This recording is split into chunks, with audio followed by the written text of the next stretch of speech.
poor storage of foodstuffs, and a liberalized pricing regime have not been attended to. And what it means is that the continuous increase in food prices have not been addressed.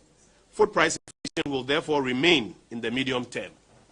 The 2025 economic policy has not addressed it. There is no hope when it comes to resetting the trend of food price inflation.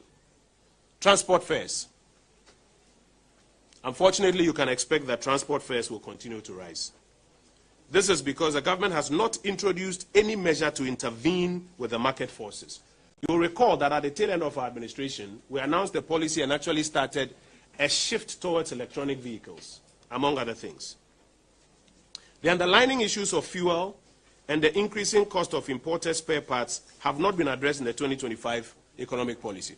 You recall that some of the levies on imported items, including the special import levy, was going to end by 2025. The government has imposed the special import levy from 2026, 2027, 2028. So spare parts are not coming down in prices.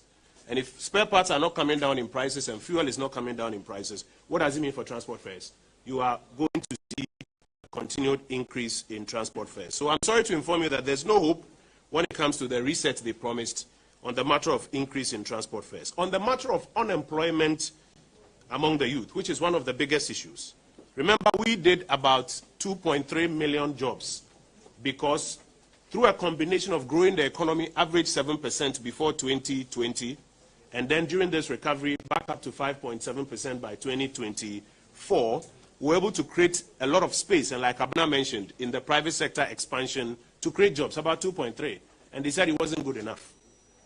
So the youth were looking forward to either have both targets to create jobs in the private sector, like she mentioned, or at least government employment programs in the public service so that they could also find jobs there. Unfortunately, neither of these two were expressed in the budget. In fact, if you look at paragraph 478 of the policy document, the government has announced a net freeze on public sector hirings. So for those who were hoping to get jobs in the public sector, sorry to disappoint you. Now go to the private sector. When the economy expanded average 7% before 2020, and during this recovery, 5.7 by 2024, we were able to create 2.3 million jobs. The government, when it submitted its program to the technical experts, they have marked the government's program that growth will drop from 5.7 to 4.4. If 7% average and 5.7 when we recovered did 2.3 million jobs, will 4.4 be able to do more than that? So if growth was expected to go higher, then you could have been having hope that young people will find jobs in the expanded economy through the private sector.